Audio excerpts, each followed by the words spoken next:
scrap the sermon I just gave because I felt at a loss for words as to what was happening in the world. Close to home yesterday, I presided at a memorial service that involved a woman who had lost 2 adult children in the space of just a few months of each other.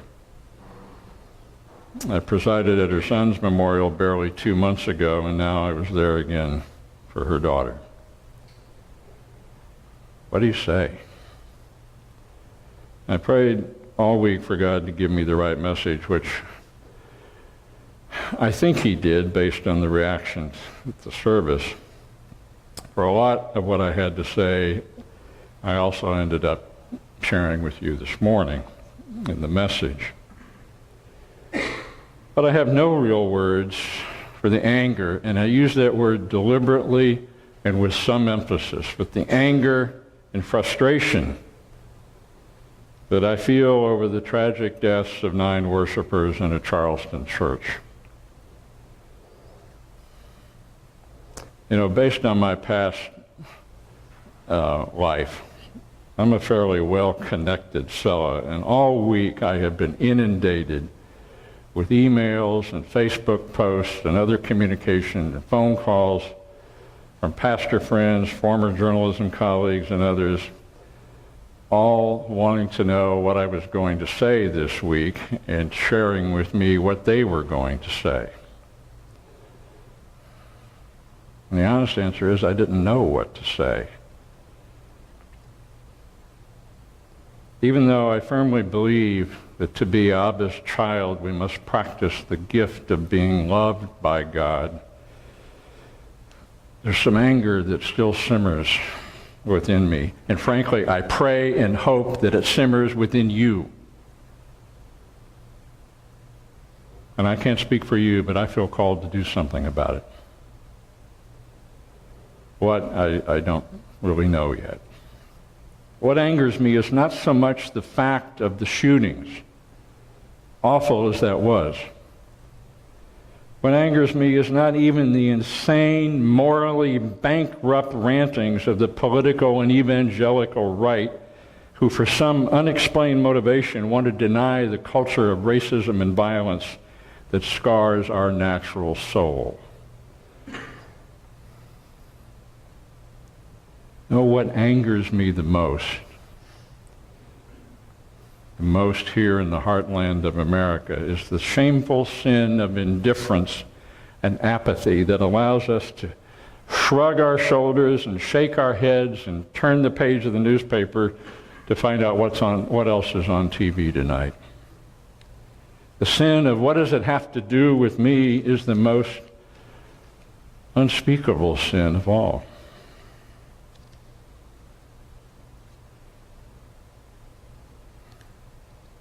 So rather than preach from the anger that I still feel, maybe I'm wrong, I chose instead to stay with the theme of how we become Abba's children. For unless we can practice being loved by God, we can never find love within us for our hurting neighbors. And we can never find love to counter the violence that will continue.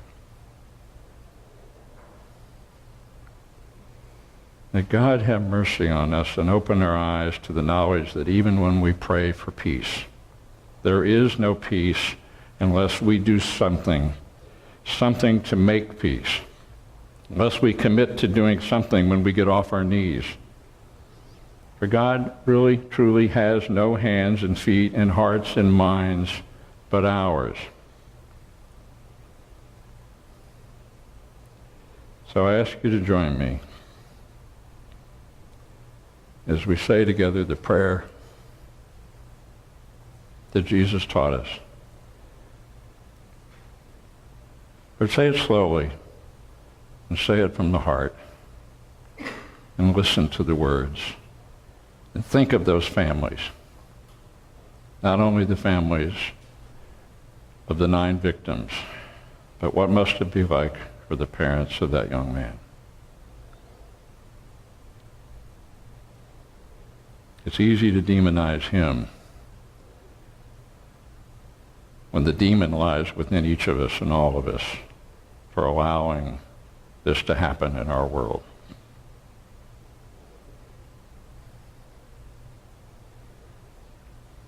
Will you join me? Our Father, who art in heaven, hallowed be thy name. Thy kingdom come, thy will be done, on earth as it is in heaven. Give us this day our daily bread, and forgive us our debts as we forgive our debtors. Lead us not into temptation. Deliver us from evil.